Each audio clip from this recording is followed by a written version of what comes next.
My name is Andrew Jacob. I'm the Assistant Curator of Astronomy at Sydney Observatory. Tomorrow, on the morning of 10th of May 2013, we're going to see a partial solar eclipse from Sydney, and people in the north of Australia will see an annular solar eclipse.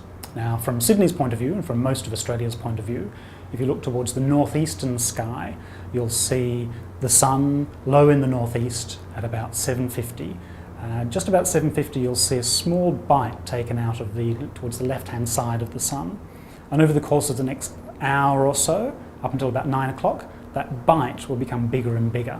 So at about 9 o'clock, the maximum amount of the sun will be covered by the moon. And the whole thing lasts from about 7:50, ends at 10:15. And just a few hours early in the morning, just before you start work, it's worth having a look at. So if you'd like to see the partial eclipse, you can see that from almost anywhere in Australia. But if you want to see the best part of this eclipse, which will be the annular effect, when the sun appears as a small annulus around the moon at the maximum of the eclipse, that's best visible from a region from Western Australia, through the Northern Territory and off to Cape York. So the most easily accessible spot would be Tennant Creek in the Northern Territory, but areas north of Port Douglas, north of Cairns and Port Douglas in Cape York will also get a good view. A partial eclipse is simply when part of the sun is covered by the moon, so the sun looks like it's had a bite taken out of it, and you can see those over a very wide area.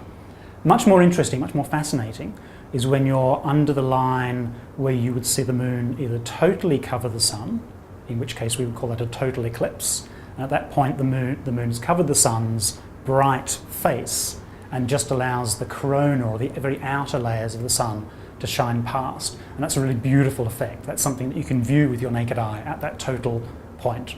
An annular eclipse is almost a total eclipse. So when the moon comes in front of the sun, it doesn't quite fully cover the sun, but leaves a small ring of light, sometimes called the ring of fire, surrounding that dark shadow of the moon. The reason that the moon sometimes covers the sun and sometimes doesn't cover the sun is that the moon has an elliptical orbit around the Earth. So sometimes it's a little closer and therefore looks a little bigger, sometimes it's a little further away and looks smaller. And this one in particular, moon, is almost at its furthest distance from the Earth.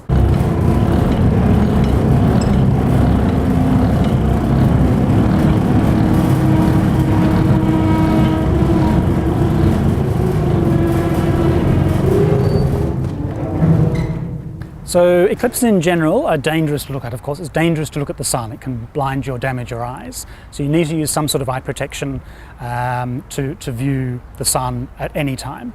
The only time you don't need to use eye protection to look at the sun is when the moon totally covers the sun and you can see the corona, the white corona surrounding that image. And that's only for a period of a couple of minutes, up to about 4 minutes or so during a total solar eclipse. Otherwise, you could use various techniques. One would be to use eclipse glasses. These eclipse glasses, which are certified and standardized, work quite nicely. You can place those over your glasses and look directly at the sun, and that's perfectly safe to do. If you're going to use a telescope or binoculars, you can get special filters for these. And this particular one is a coating on a glass plate which fits over the end of the telescope and screws down to make it safe. And these are completely safe to look through at the sun as well. Another technique to use if you don't have one of these special filters, you can use what's called the projection technique. Place a shade card over the end of the telescope. I should be able to see an image of the sun projected onto the page at the background. So the last total solar eclipse that Australians could view was the one in November last year, November 2012, which was viewed by most people from just north of Cairns. And the next total solar eclipse visible from Australia will have to wait until the 22nd of July 2028. And in fact, Sydney's in the best position for that because it'll go right over Sydney, which is wonderful for us down here in Sydney.